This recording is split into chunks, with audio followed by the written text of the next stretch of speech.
Magandang umaga, Ma'am Ragos at mga kaklase. Ngayon, gagawin ko ang 3 bulbs controlled by 3 gang switch. Una, kailangan natin ng 3 bumbilya, 3 receptacles, mga conduit, at 3 gang switch. Kailangan din natin syempre ng mga wire. Una, ilalagyan muna natin siya ng line 1.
Ngayon may line 1 na tayo, kakabitan natin kung mga receptacles. Pero, handa muna natin yung para sa switch.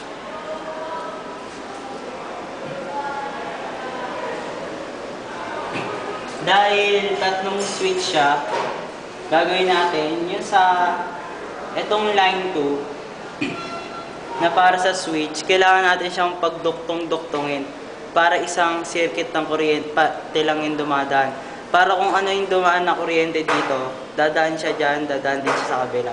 Ganito yung format. Naglagay ako ng wire dyan. Nilagyan ko siya ng wire dito. Nilagyan ko siya ng wire dyan. At isa pang wire na paganto. Para maging isang konekta na lang yung wire nila. Tatabi na natin ito. At ngayon, kakabit natin ang unang receptacle.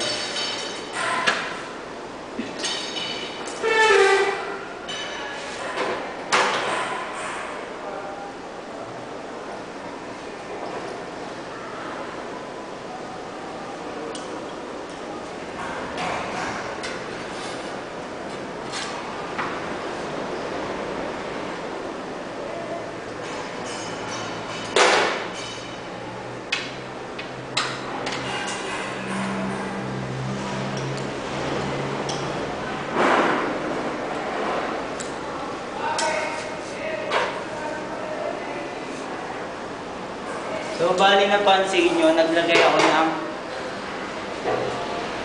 ng wire dito. At para kakabit natin siya dyan. At hindi ko ginawang eto, i-rerekta ko na lang yan. Kasi, ang tawag sa gantong circuit ay parallel circuit. Kunyari, meron tayong 220 voltage. Pag nirekta ko siyang ganyan, pag direkta ko siyang papunta dito, bawat voltage, bawat bumbilya maghahati siya sa 20 voltage. Pero pag ganito, magiging parallel siya at bawat isa kanila magkano 20 voltage.